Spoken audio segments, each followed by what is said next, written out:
Om Shanti. Good morning. आज परमपिता परमात्मा के महावाक्य थे कि जो भगवान की श्रीमत पर चलते हैं वो सदा सुखी रहते हैं। जो भगवान की श्रीमत पर नहीं चलते वो अपनी मंजिल पर भी नहीं पहुंच सकते हैं। तो श्रीमत क्या होती है ये हमें पता होना चाहिए। जैसे कोई कहाँ भी जुड़ा हुआ है तो सभी बहुत अच्छी बातें हमको बताते हैं। हमें ये भी पता है कि श्रीमत, सबसे पहली श्रीमत तो परमात्मा की है कि रोज सत्संग सुनना है। अब जो भी मेरी वीडियो देखते हैं वो अपने आप से पूछे कि मैं कुछ अच्छी बातें पूरे दिन में सुनती हूँ या और देखती रहती हूँ। अच्छी बातें सुनना माना थोड़े भजन सुनना, थोड़ी किसी की जैसे मोटिवेशन की बातें होती हैं वो सुनना।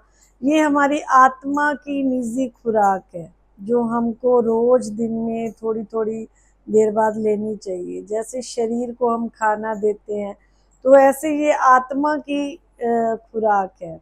तो सबसे पहली श्रीमत है कि आज जो भगवान जी ने बताई, हम बाबा भी बोलते हैं, हमको वहाँ पे जैसे जो सुनाया जाता है उसको हम मुरली भी बोलते हैं। तो आज जो मुरली के महावाक्य थे, एक तो बाबा ने कहा कि श्रीमत पर बच्चे चलना है, और दूसरा बाबा ने कहा कि सच्ची सच्ची दीपावली क्या है।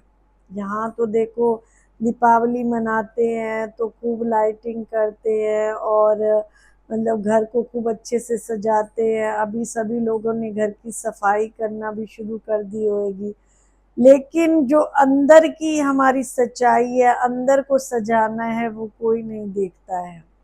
और सच्ची दीपावली, बाबा ने कहा सतयुग में हमको दिवाली मनाने की भी जरूरत नहीं होगी। क्यों? क्योंकि सतयुग में सब सुखी होंगे।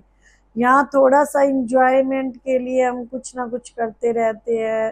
कोई तीर्थों पे चला गया, कोई व्रत रख लिए या कोई जन्मदिन मना लिया। तो हमारा भारत देश जो है इन बातों में बहुत ही आगे है। कभी जन्माष्टमी, कृष्ण जन्माष्टमी आ गई, कभी शिवरात्रि आ गई, कभी दीपावली आ गई, कभी जन्माष्टमी आ गई। लेकिन वहाँ सतयुग में जो है हमको दिवाली वगैरह मनाने की क्यों जरूरत नहीं होगी, क्योंकि वहाँ सारे सुखी होंगे। या हमारे को छोटा छोटा दुख होता है तो इंजॉयमेंट के लिए मतलब हम कुछ ना कुछ करते रहते हैं। अभी जैसे कई लोगों ने दिवाली की सफाई शुरू कर भी दी होगी, तो मैं आज यही सोच रही थी इस समय ही क्यों हम लोग सफाई करते हैं, क्योंकि ये मौसम बहुत अच्छा होता है। वैसे तो कहते हैं राम जी 14 वर्ष का वनवास काट करके आए थे तो भी दिवाली मनाई जाती है।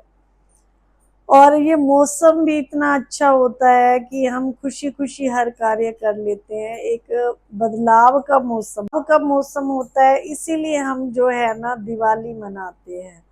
तो अभी हमको जो है मतलब मेन परमात्मा की जो श्रीमत है, रोज की जो डेली यूज करने की बातें हैं, एक तो किसी को दुख नहीं देना है, कड़वा नहीं बोलना है, और दूसरा अपने आप को जो है एक्टिव रखना है। जैसे अमृत वेले बाबा कहते हैं उठना जरूर चाहिए, मुरली जरूर सुननी चाहिए। तो क्या मैं ये बातों को धारण करती हूँ? अगर धारण करती हूँ तो समझो उस भगवान की श्रीमत पर चलती हूँ। और तीसरी बात आज मुरली में थी कि गुस्सा नहीं करना है। देखो सुबह सुन के आए तो आज पूरा दिन अटेंशन रहता है कि गुस्सा हमें नहीं आना चाहिए किसी भी बात में। वैसे तो रूटीन में ही होना चाहिए, लेकिन जब रोज की खुराक मिल रही होती है तो उसको खाना अच्छा लगता है। जैसे रोज हमें नई नई बातें बाबा सुनाते अपनी वाणी में, तो हमें उसको सुन करके अच्छा लगता है। तो पूरे दिन उस पर हमको कैसे चलना है, कैसे मुरली का मनन चिंतन करते हुए पूरा दिन हमारा बहुत ही अच्छा बीत जाता है। तो ऐसे जो है रोज अपने मन को छोटी छोटी बातों का चिंतन देते रहे। जैसे कभी अपने मन को चिंतन दें कि मैं गुस्से को कैसे छोड़ूं, किस बात के कारण मुझे गुस्सा आता है, या मुझे किस बात के कारण मेरा मन कमजोर हो जाता है, किस बात के कारण जो है मैं दुखी हो जाती हूँ। तो ये छोटी छोटी बातें हमारी ध्यान देने की होती हैं, तो उससे जो है हमारा मन बहुत ही खुश रहता है और हम एक एक्टिव जीवन जी सकते हैं। तो अपने आप को मोटिवेशन रखने के लिए हमें अच्छी बातों का चिंतन करना चाहिए और रोज जो है सुबह अमृत वेले जो है परमात्मा को याद जरूर करना चाहिए। उठते ही संकल्प आना चाहिए कि मेरा साथी स्वयं भगवान है जो हर समय मेरा साथ देता है और मैं उसकी गोद में बैठी हूँ। सिर्फ ये बात याद रखने से ही हमारा पूरा दिन बहुत ही अच्छा जाएगा। ओम शांति।